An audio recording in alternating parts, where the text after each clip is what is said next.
پاکستان کی سفارتی کوششیں رنگ لانے لگی۔ ایران امریکہ معاہدے کے قریب پہنچ گئے۔ مذاکرات کا نیا دور حج کے بعد اسلام آباد میں متوقع۔ العربیہ کے مطابق معاہدے کے مسودے کو حتمی شکل دینے کی سنجیدہ کوششیں جاری ہیں۔ دونوں فریق اہم نکات پر پیش رفت کے لیے رابطے میں ہیں۔ امریکہ نے پاکستان کو آگاہ کیا کہ وہ ایران کو بنیادی معاملات پر کسی صورت رعایت نہیں دے گا۔ آبدہ ہرمز اور ایران کے جوہری پروگرام جیسے اہم امور پر کوئی سمجھوتا نہیں کیا جائے گا۔ وزیر داخلہ محسن نقوی کا ایک ہفتے میں ایران کا دوسرا دورہ۔ محسن نقوی کی ایرانی صدر مسعود پزشکیان سے ملاقات، خطے کی صورتحال اور باہمی دلچسپی کے امور پر تبادلہ خیال۔ ملاقات میں اتفاق کیا گیا کہ تنازعات کا حل واحد راستہ مذاکرات ہی ہیں۔ محسن نقوی ایرانی ہم منصب سکندر مومنی اور کمانڈر ان چیف پاسداران انقلاب جنرل احمد واحدی سے بھی ملاقات کی۔ خطے کی صورتحال سمیت اہم امور پر تبادلہ خیال کیا گیا۔ ترجمان ایرانی وزارت خارجہ کا کہنا ہے کہ امریکی موقف کا جائزہ لے رہے ہیں۔ ایران نیک نیتی سے مذاکرات جاری رکھے ہوئے ہے۔ ایران کی 14 نکاتی تجاویز پر بات چیت ہو رہی ہے۔ امریکہ پر شکوک و شبہات برقرار ہیں۔ خیبر پختونخوا پاکستان کو سستی بجلی، گیس اور معدنیات فراہم کر رہا ہے، لیکن بدلے میں وفاق گیس بند کر رہا ہے۔ پنجاب گندم کی ترسیل روک رہا ہے۔ وزیر اعلیٰ خیبر پختونخوا سہیل آفریدی کی کے پی ہاؤس میں پریس کانفرنس۔ کہا خیبر پختونخوا کی عوام کو دیوار سے لگانے کی کوشش کی جا رہی ہے۔ پاکستان کا بیرونی اور اندرونی قرض 97,000 ارب روپے سے تجاوز کر چکا۔ حکومت ہر بحران کا حل پیٹرول مہنگا کرنے میں تلاش کرتی ہے۔ ہمارا صرف ایک مطالبہ ہے کہ بانی کا علاج فیملی کی موجودگی، ذاتی معالجین کی نگرانی اور شفا انٹرنیشنل اسپتال میں کروایا جائے۔ 4.5 کروڑ عوام کے منتخب نمائندوں کو اسلام آباد میں روکنا افسوسناک اقدام ہے۔ پولیس افسران سے واضح کہا گیا کہ ایسے اقدامات نفرتیں بڑھا رہے ہیں اور یہ قومی یکجہتی کے لیے نقصان دہ ہے۔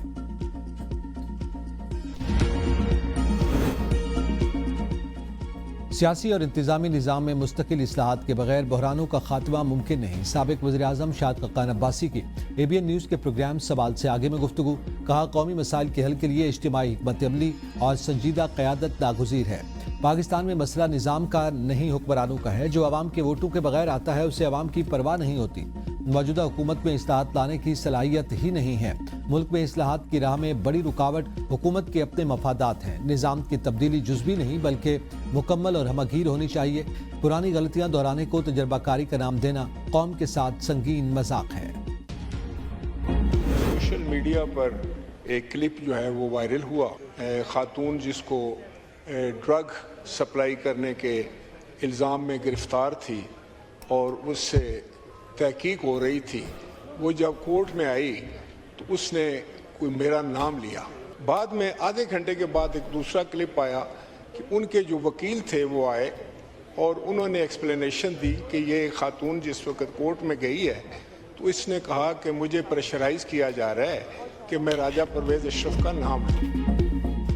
سابق وزیر اعظم راجہ پرویز اشرف نے انمول پنکی سے تعلقات کے الزام کا معاملہ قومی اسمبلی میں اٹھا دیا۔ بولے بے داغ سیاسی زندگی گزاری، بغیر تصدیق میرا نام لے کر میرے لیے مشکلات پیدا کی گئیں۔ نوٹس دینے پر چیئرمین سینیٹ اور اسپیکر اسمبلی کا مشکور ہوں۔ تمام دوستوں اور سیاسی مخالفین کا شکر گزار ہوں جنہوں نے احساس کیا اور برملا اظہار کیا کہ یہ بات ٹھیک نہیں ہے۔ کسی سیاستدان پر الزام آتا ہے تو میڈیا کے کٹہرے میں کھڑا کر کے ایسی تیسی پھیر دی جاتی ہے۔ کسی اور کی پگڑی نہ اچھالی جائے۔ سوشل میڈیا کے حدود و قیود مقرر کیے جانے چاہیے۔ بہتان لگانا بہت بڑا گناہ ہے، میرے اوپر گزری ہے، میں نے سہ لیا، کہیں دوسرے ساتھی اس کا شکار نہ ہوں۔ وفاقی وزیر قانون اعظم نذیر تارڑ نے راجہ پرویز اشرف کو ذمہ داروں کے خلاف کارروائی کی یقین دہانی کروا دی۔ کہا ہم سب پرویز اشرف کے ساتھ کھڑے ہیں۔ آپ اپنے کردار کی پختگی کی وجہ سے مسکراتے چہرے کے ساتھ فیس کر رہے ہیں۔ ہم اس معاملے کی انکوائری کر کے عوام کو رپورٹ دیں گے۔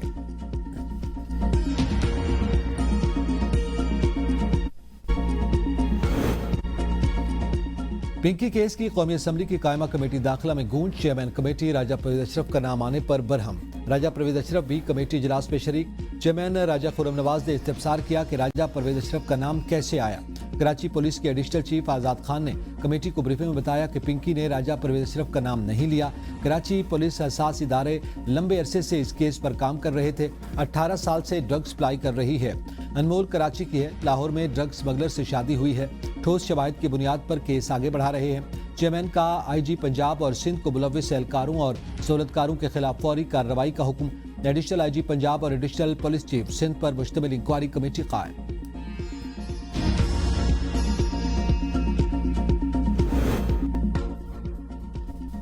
لاہور میں انمول عرف پنکی کے خلاف درج 4 مقدمات میں 1 کوکین 3 چرس کے نکلے۔ سابق مبینہ شوہر سابق انسپکٹر محمد اکرم انکوائری رپورٹ میں قصوروار قرار۔ SSP ڈسپلن کی انکوائری رپورٹ کے مطابق ایک اداکارہ نگار چودھری کے شوہر کی گرفتاری کے بعد گھر سے قیمتی سامان اٹھانے کا انکشاف ہوا۔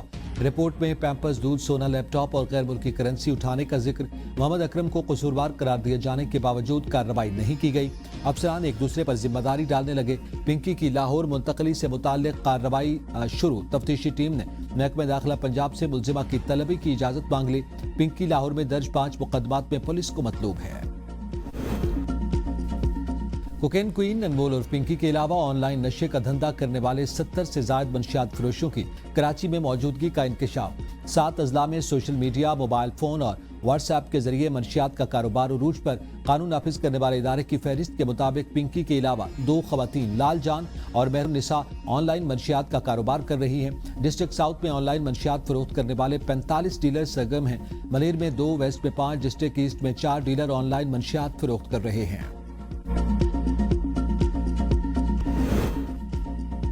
اداکارہ مومنہ اقبال کو جان سے مارنے کی دھمکیاں، سیاسی شخصیت پر سنگین الزامات۔ اداکارہ نے سوشل میڈیا پر اپنے پیغام میں دعویٰ کیا کہ مسلم لیگ نون سے وابستہ ایک MPA کی جانب سے مسلسل آن لائن ہراسانی، ذہنی اذیت اور دھمکیوں کا شکار ہیں۔ متعدد بار NCCIA، FIA اور پنجاب پولیس کو شکایات درج کروائیں۔ سیاسی اثر و رسوخ کی وجہ سے معاملے پر مناسب کارروائی نہیں کی گئی۔ انہوں نے متعلقہ اداروں سے مطالبہ کیا کہ فوری طور پر غیر جانبدار تحقیقات کی جائیں، ان کے خاندان کو تحفظ فراہم کیا جائے۔